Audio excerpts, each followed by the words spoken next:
कृष्णाय वासुदेवाय हरये परमात्मने प्रणतः क्लेशनाशाय गोविन्दाय नमो नमः। गोविन्दाय नमो नमः।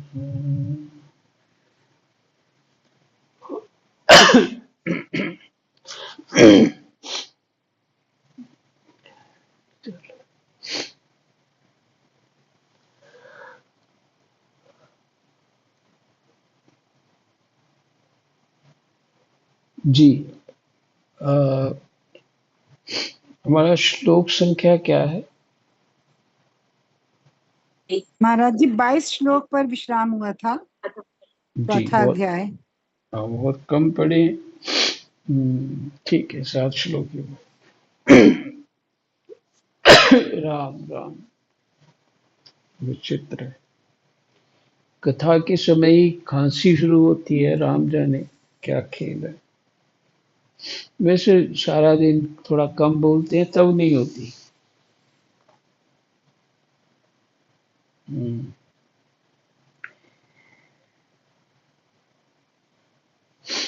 षष्ठ स्कंध, चौथा अध्याय, 23वां श्लोक। दक्ष प्रजापति ने इस प्रकार स्तुति की। कल जो पाठ हुआ था उसमें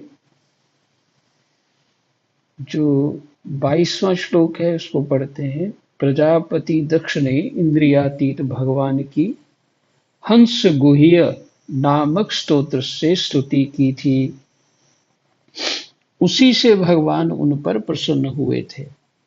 मैं तुम्हें वह स्तुति सुनाता हूँ। यह है हंस गुह्य स्तुति सुनिए आप सब।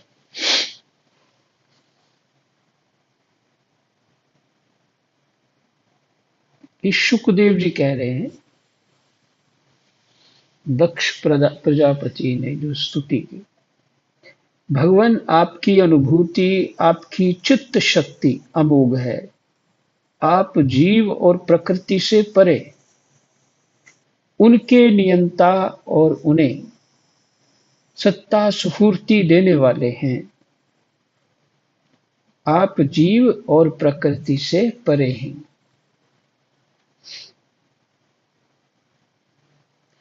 उनके नियंता और उन्हें सत्ता स्फूर्ति देने वाले हैं।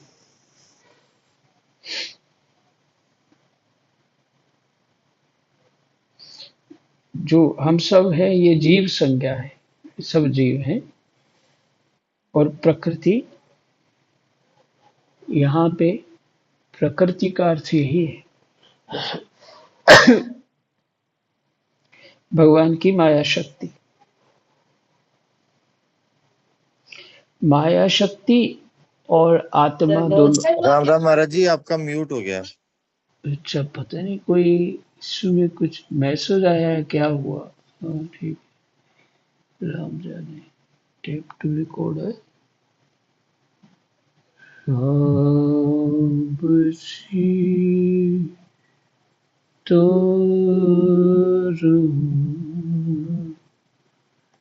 जय सीताराम।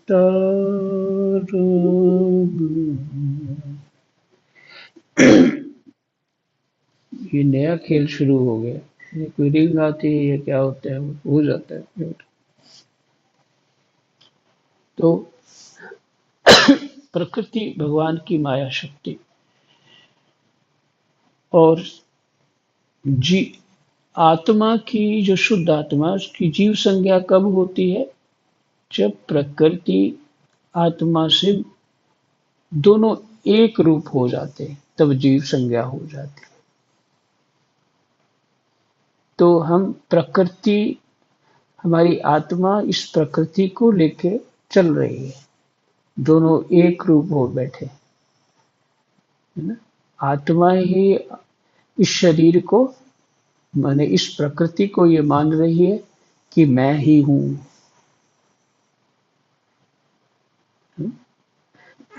और प्रकृति का काम है ही है कि जो सच है उसको प्रकट नहीं होने देना।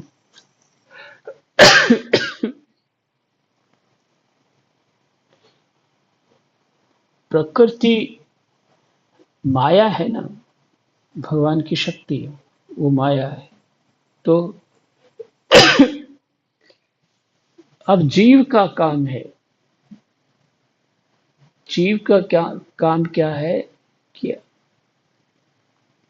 अपने अज्ञान को दूर कर ले। जीव का काम है अपने अज्ञान को दूर कर ले, अर्थात निवृत्ति मार्ग के द्वारा इससे पीछा छुड़ा ले। केवल केवल परमात्मा का चिंतन करके परमात्मा रूप हो जाए। तो जीव जिसका भी चिंतन करता है वही रूप हो जाता है। ये बात पक्की है और समझ लेनी चाहिए, हृदय में धारण करने योग्य बात है। जिसका भी चिंतन करता है वही रूप हो जाता है। तो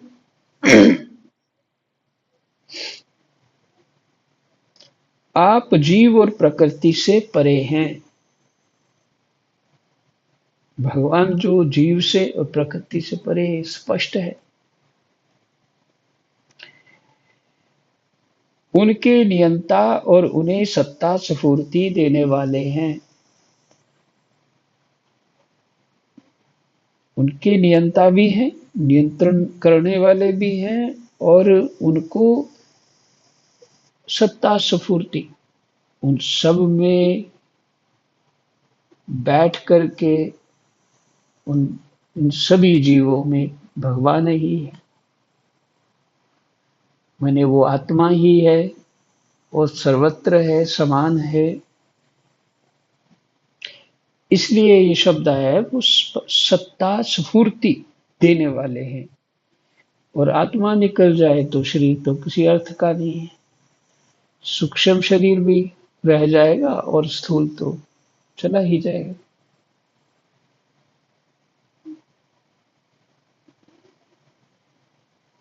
जिन जीवों ने त्रिगुणमयी सृष्टि को ही वास्तविक सत्य समझ रखा है, जिन जीवों ने त्रिगुणमयी सृष्टि को ही वास्तविक सत्य समझ रखा है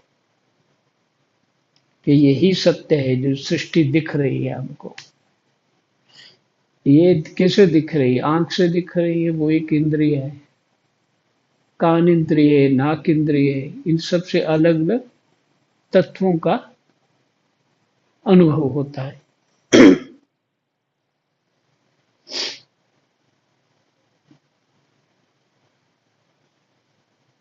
तो इसी सृष्टि को जिसने वास्तविक सत्य मान रखा है, वे आपके स्वरूप का साक्षात्कार नहीं कर सके हैं।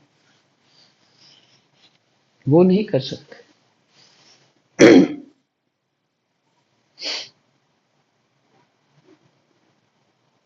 क्योंकि आप तक किसी भी प्रमाण की पहुंच नहीं है। कोई भी प्रमाण कर दो, आप तक कोई पहुंच नहीं है। जिससे पीछे बात हो चुकी है, बुद्धि की भी वहां तक कोई पहुंच नहीं है। और सारी कुश्ती हम लड़ते रहते हैं दूसरे से बुद्धि को लेकर के। ऐसे नहीं, ऐसे है, ये ज्ञान है, ये धर्म है, ये शर्म है, ये सब कुछ अब बोलते रहते हैं जो आता है। शास्त्र ये कहता है, वो कहता है। और इसी में पंथ मतांतर जो भी हैं वो सब हो गए हैं बुद्धि के कारण। जिसको जो अनुभूति हुई थोड़ी बहुत, वो उसी ने अपना बना दिया। लेकिन ये कुछ भी वहां भगवान तक पहुंच नहीं। किसी कोई कह दे मेरा पंथ वहां तक पहुंचा देगा, दावा करते हैं, पर पहुंचता वो खुद नहीं पहुंचा। क्योंकि आप तक किसी भी प्रमाण की पहुंच नहीं है। आपकी कोई अवधि, कोई सीमा नहीं है।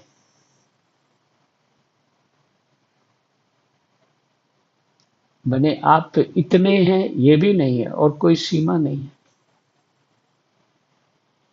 आप स्वयं प्रकाश और परात्पर हैं।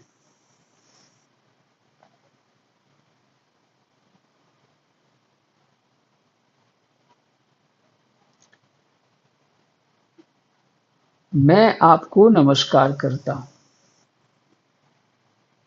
यूं तो जीव और ईश्वर एक दूसरे के सखा हैं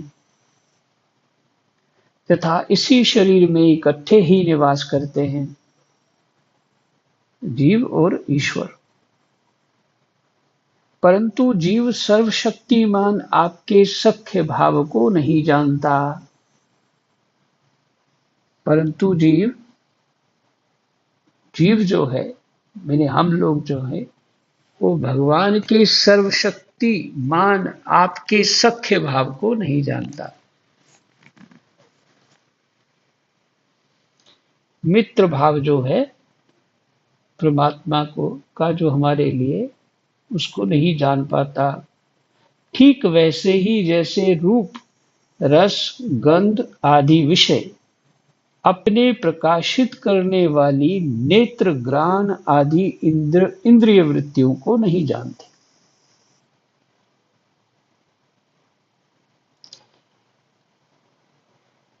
जो रस है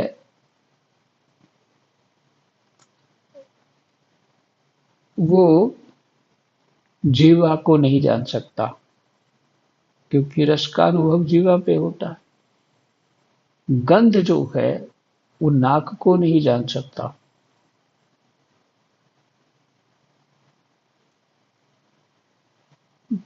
गंध जो नाक है गंध को जानता है कि स्मेल आ रही है, पर गंध नहीं जान सकती।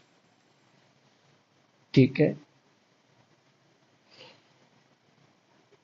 आंख रूप देख सकती है, माने उसको जो भी कुछ दिखता है उसको आंख को उसको रूप कहते हैं। रूप देख सकती है, परंतु रूप आंख को नहीं जानता।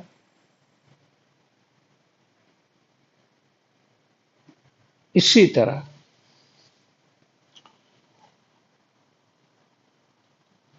जीव उस सर्वशक्तिमान को नहीं जानता, पर वो सर्वशक्तिमान जीव को जानता है।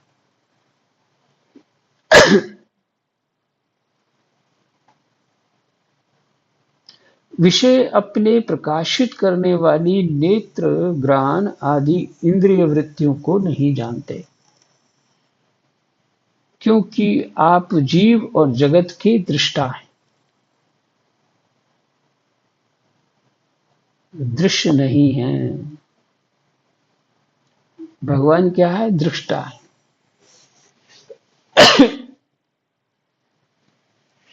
जीव और जगत के दृष्टा हैं। जीव को भी भगवान देख रहे हैं और जगत को भी देख रहे हैं, माने माया को भी देख रहे हैं। और भगवान दृश्य नहीं, महेश्वर, मैं आपके श्री चरणों में नमस्कार करता हूं।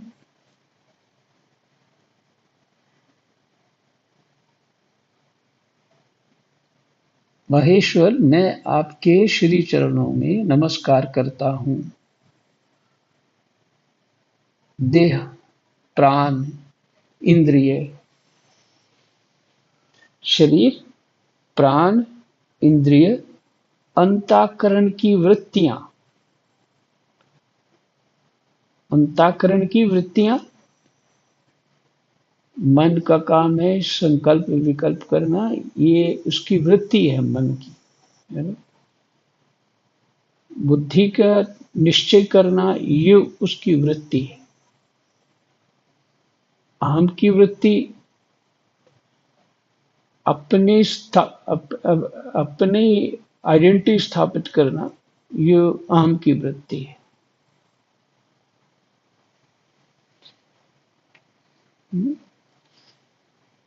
इसी तरह चित्त की वृत्ति है। तो देह प्राण इंद्रिय अंतःकरण की वृत्तियां, ये अंतःकरण में चारों चीजों होती है जो जिसके बारे में अभी बोला। और पंच महाभूत ये जानते हैं, आकाश, वायु, अग्नि, जल, पृथ्वी और उनकी तन्मात्राएं।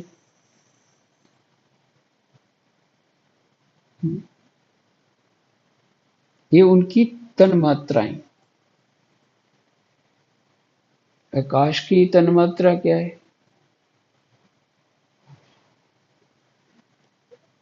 आवाज, साउंड जो है, शब्द जो है आकाश। और वायु की स्पर्श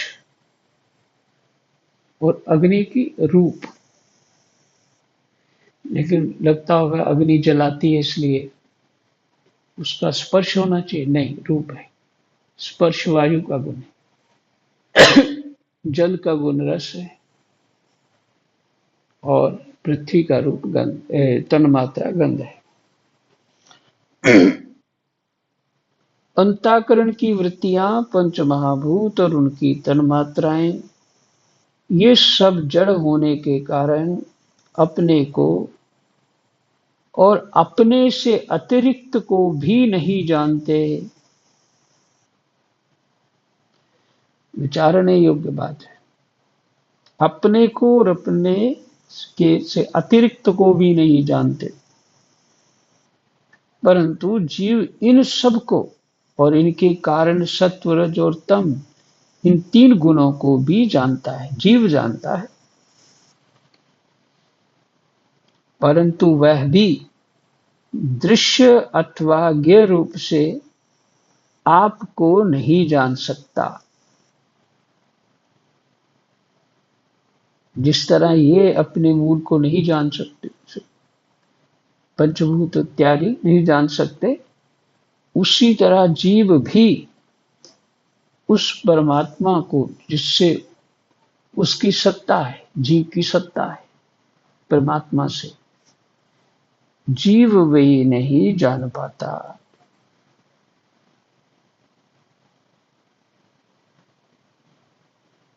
परंतु वह दृश्य अथवा ज्ञेय रूप से आपको नहीं जान सकता, क्योंकि आप ही सबके ज्ञाता और अनंत हैं।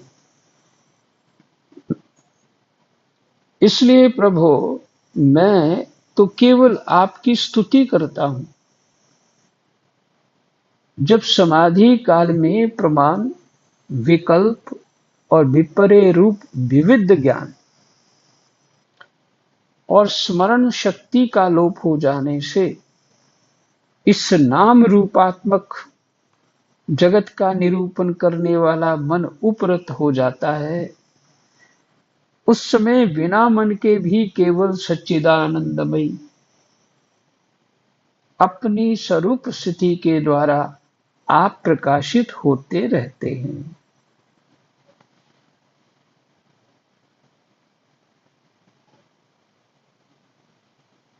थोड़ा आपको इतना गहरा तो नहीं समझ में आएगा, पर इसमें थोड़ा सा अपने ढंग का बता देता जो मेरे पास शब्द है प्रकट करने के लिए इसको।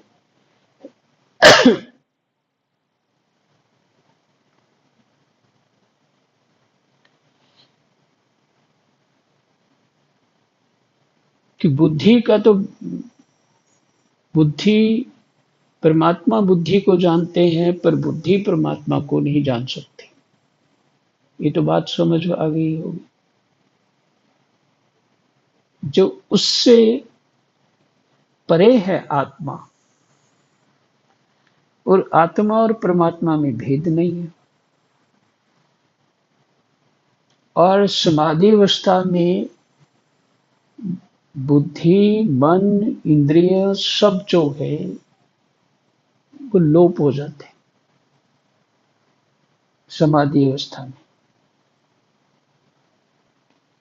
वो केवल मन वो आत्म तत्व रह जाता है।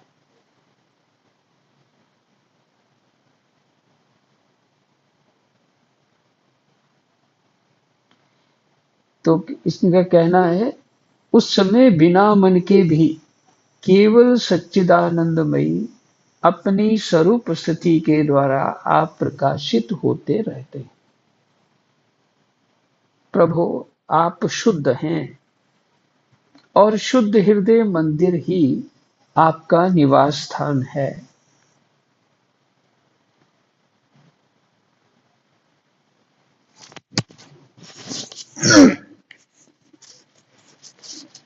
हाँ जी, मेरे को सुन पा रहे हैं?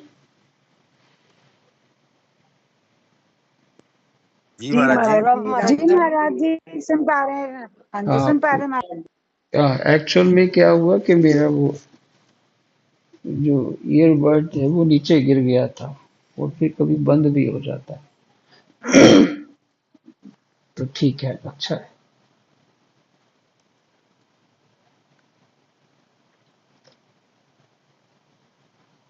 प्रभु आप शुद्ध हैं और शुद्ध हृदय मंदिर ही आपका निवास स्थान है।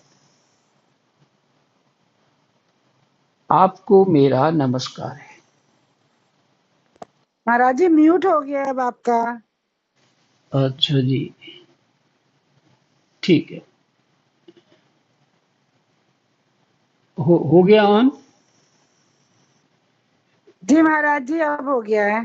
अच्छा, हो गया महाराज जी। ठीक है।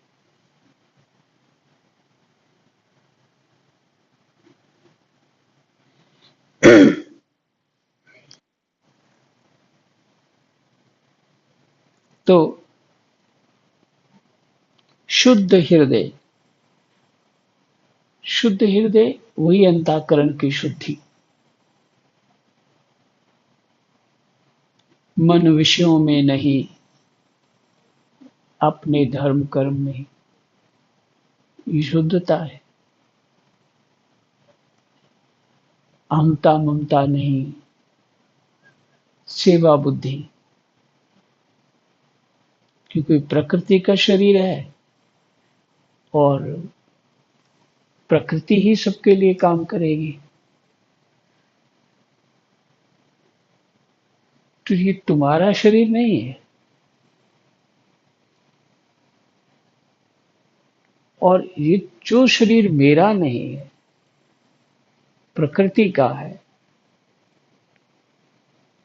और अगर वो प्रकृति के लिए काम करता है तो उसका कर्तव्य है, मैंने दूसरों के लिए काम करता है तो उसका कर्तव्य है, धर्म वही है।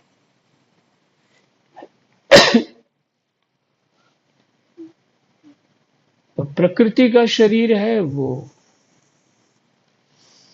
प्रकृति के लिए नहीं काम करता, वो अपने अज्ञान के लिए काम करता है। जब तो ममता अहंता ममता में रहता है तब वो अशुद्ध है। ये है मूल शुद्धि। ऐसी शुद्धि चाहिए। इसीलिए जो निरंतर भगवान का गुणानुवाद का जो क्रम है, करते रहना चाहिए, भगवान ही रखने चाहिए हृदय में, तो दोनों काम एक साथ होते हैं। शुद्धि भी रहती है और परमात्मा की स्मृति भी होती रहती है। पूर्ण रूप से शुद्धि हो जाती है उस समय। तो फिर ध्यान ये होना चाहिए कि अगर कुछ और दिखावटीपन आ गया बीच में तो फिर आप अशुद्ध हो ही गए। दिखावटीपन से तो अशुद्धि हो गई और सीधा बालक की तरह पिता को याद कर रहे हैं तो ये शुद्धि है। बालक के चित्त में और कुछ नहीं रहता, उस समय केवल पिता ही रहता है या माता रहती, जिसको भी वो उस समय वो चाहता है, उस समय केवल वही रहता। बच्चे 4 बातें या 2 बातें लेके एक साथ नहीं चलते। यहां तक तो हमको पहुंचना ही है, इसके बिना काम नहीं होगा। और उपाय भी यही है।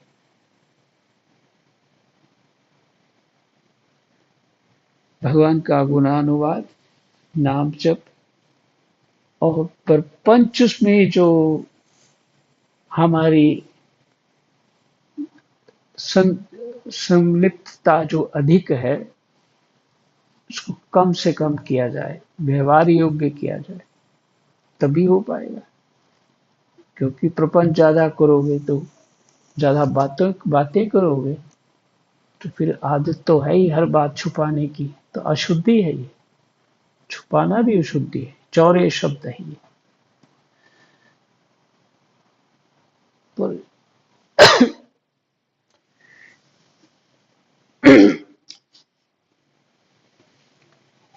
अंतःकरण शुद्ध जो की बात है,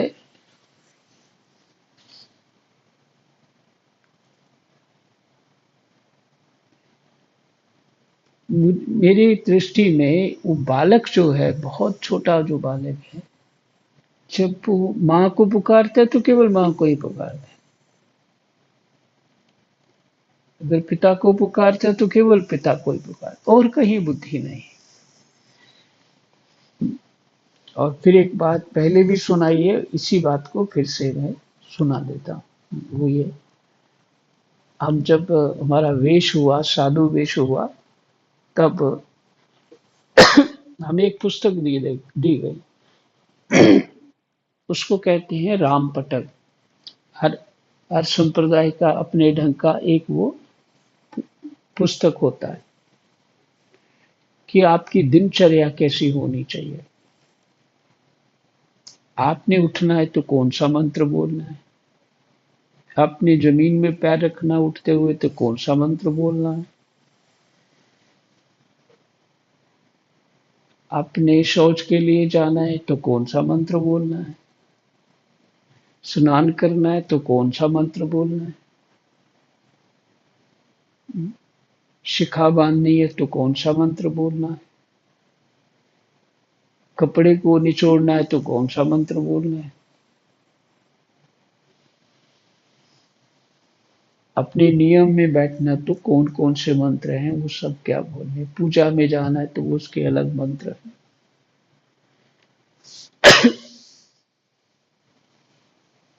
वो यज्ञोपवीत जो कान पे करते हैं, घुमाते हैं, उसके लिए मंत्र होता है। तो इनका तात्पर्य क्या है? ये मंत्र इसलिए कि जो जिस समय जो काम करना है, हमारा मन केवल उतना उसी पे रहे, इधर उधर ना जाए।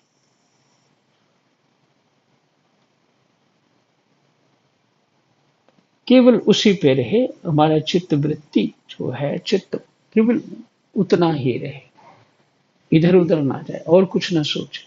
इसलिए वो मंत्रों का सहारा लिया जाता है। ये शुद्धि का, ये रामपटल, उसको रामपटल बोलते हैं। हमारे रामानंद संप्रदाय में रामपटल कहा जाता है उसको। तो धीरे धीरे पहले बाह्य शुद्धि होती है, बाह्य शुद्धि करते करते आंतरिक शुद्धि होती है, यही अंतःकरण की शुद्धि। बाह्य शुद्धि में शौचाशौच भी आता है।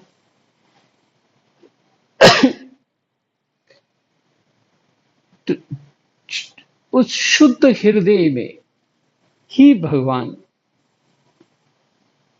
निवास करते हैं। प्रभु आप शुद्ध हैं और शुद्ध हृदय मंदिर ही आपका निवास स्थान है। आपको मेरा नमस्कार है। जैसे याज्ञिक लोग काष्ठ में छिपे हुए अग्नि को सामिधेनी नाम के 15 मंत्रों के द्वारा प्रकट करते हैं।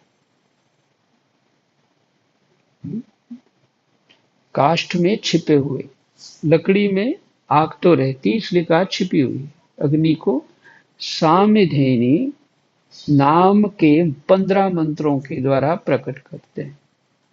वैसे ही ज्ञानी पुरुष अपनी 27 शक्तियों के भीतर गूढ़ भाव से छिपे हुए आपको अपनी शुद्ध बुद्धि के द्वारा हृदय में ही ढूंढ निकालते हैं। दोनों श्लोक कितने पास पास लिखे। पहले का हृदय में ही आप हैं, शुद्ध हृदय में, और फिर वो उस हृदय में ही ढूंढ निकालते हैं।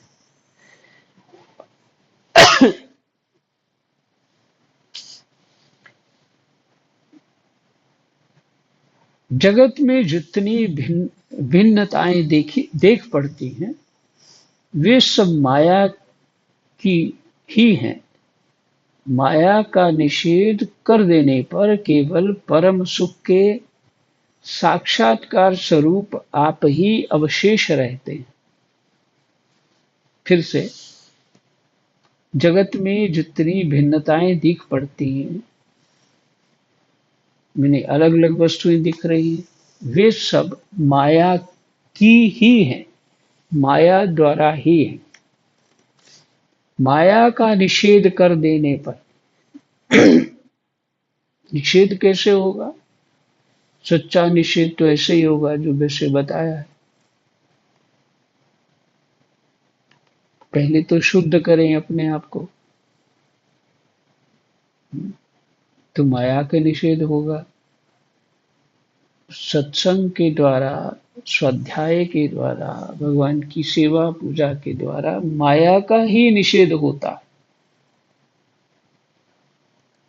माया का निषेध कर देने पर केवल परम सुख के साक्षात्कार स्वरूप आप ही अवशेष रहते हैं। पीछे कौन है? केवल आत्मा, तो माने परमात्मा। परंतु जब विचार करने लगते हैं, तब आपके स्वरूप में माया की उपलब्धि निर्वचन नहीं हो सकता। परंतु जब विचार करने लगते हैं, जब विचार करने लगते हैं, तब आपके स्वरूप में माया की उपलब्धि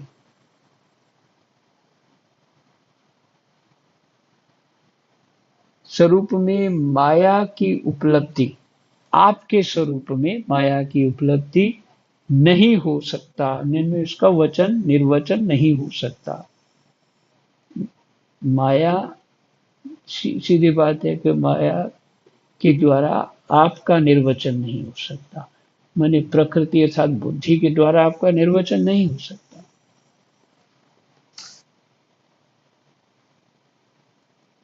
प्रभु राम राम। अर्थात माया भी आप ही हैं, अर्थात माया भी आप ही हैं, अतः सारे नाम और सारे रूप आपके ही हैं।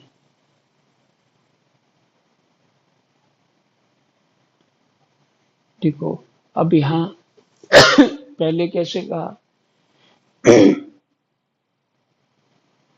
कि माया अब भगवान से प्रकट हुई है ना। पहले तो एक पक्ष दिखाया कि शुद्ध हृदय में ही आपका निवास स्थान है। फिर कहते हैं माया भी आप ही है, आप ही की शक्ति है। ये भाव है इस निर्वचन का अर्थ का। अर्थात माया भी आप ही है, अतः सारे नाम और सारे रूप आपके ही हैं। प्रभु, आप मुझ पर प्रसन्न होइए, मुझे आत्म प्रसाद से पूर्ण कर दीजिए। जो ये बात कही है,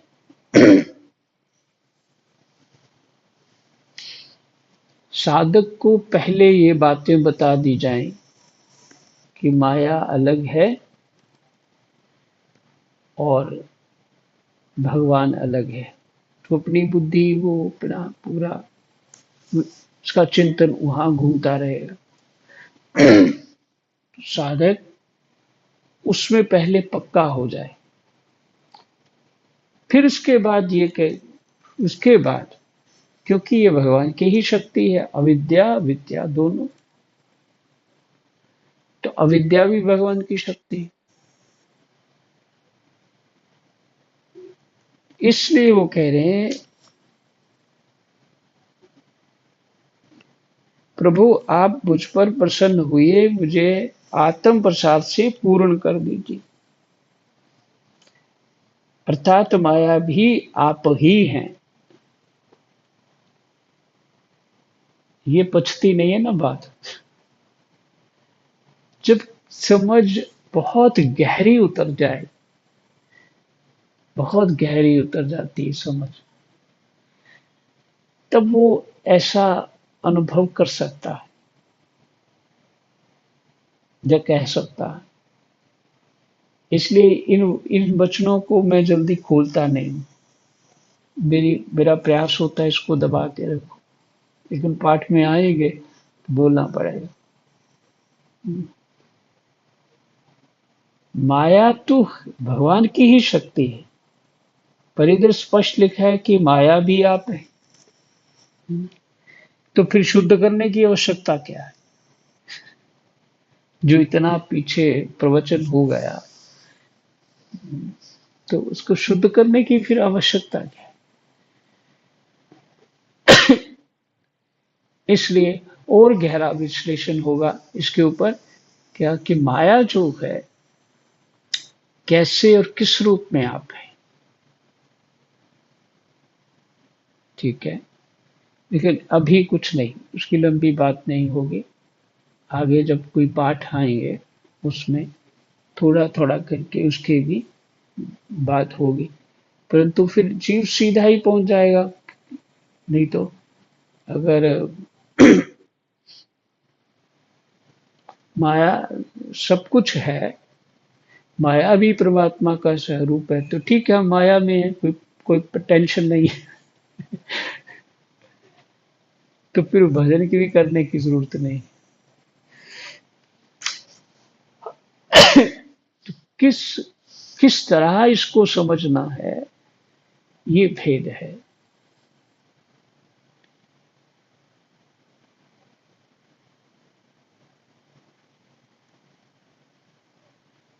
अतः सारे नाम और सारे रूप आपके ही हैं। प्रभु आप मुझ पर प्रसन्न होइए, मुझे आत्म प्रसाद से पूर्ण कर दीजिए। प्रभु जो कुछ वाणी से कहा जाता है अथवा जो कुछ मन बुद्धि और इंद्रियों से ग्रहण किया जाता है, वह आपका स्वरूप नहीं है।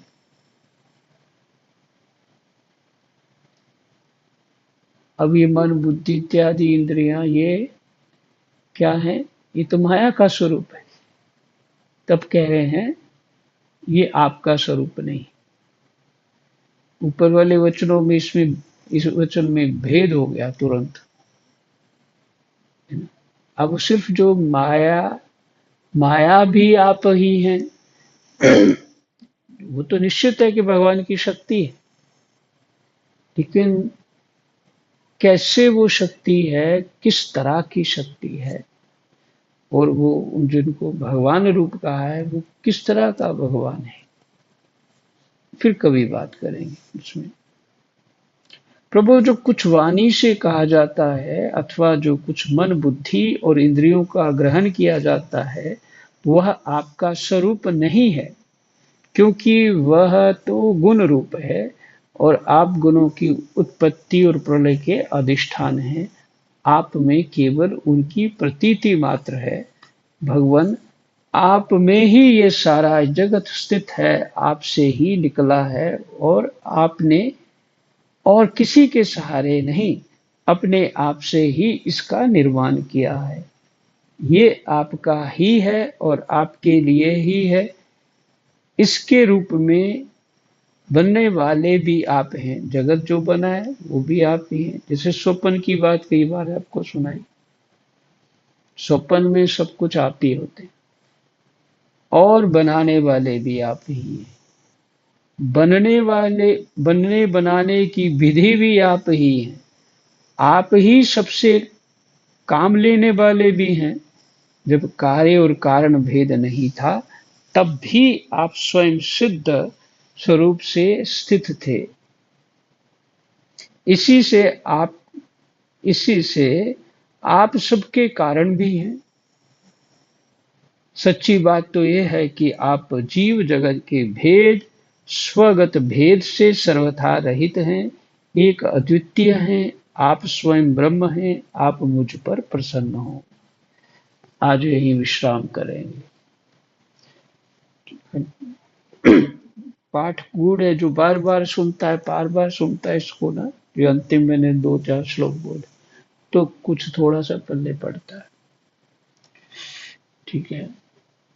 कृष्णाय वासुदेवाय हरये परमात्मने प्रणतः क्लेशनाशाय गोविन्दाय